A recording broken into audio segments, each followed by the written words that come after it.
పరలోకపు తండ్రి ఈ రోజు రాత్రి నీతో మాట్లాడుతున్నాడు. I am your father. నేనే నీ తండ్రిని. I'm there for you. నేను నీ కోసం ఉన్నాను. నువ్వంటే నాకు ఎంత ముద్దో తెలుసా.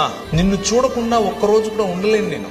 నువ్వు మాట్లాడుతుంటే నాకు అదేదో వైలెన్స్ భాషనట్లు ఉంటది. That's how your God feels about you. నీ పట్ల నీ తండ్రికి ఉండేటటువంటి హృదయం ఇది. ఎంతగా నిన్ను ప్రేమిస్తాడంటే నీ తండ్రి నీ కోసం చచ్చిపోయేంతగా చెబుతారు ఈ లోకంలో ఉన్న తండ్రులు. కానీ మా నాన్న చేసి చూపించాడు. వచ్చి మనందరినీ మళ్ళీ ఒక్క కుటుంబంగా చేయటం కోసం తన శరీరాన్ని విరిచాడు. రూపాంతరము చెందించటం కోసం రూపురేఖలు లేకుండా పోయాడు. ఆయన తన శరీరాన్ని నాటాడు. ఒక విత్తనము వలె విరిగాడు.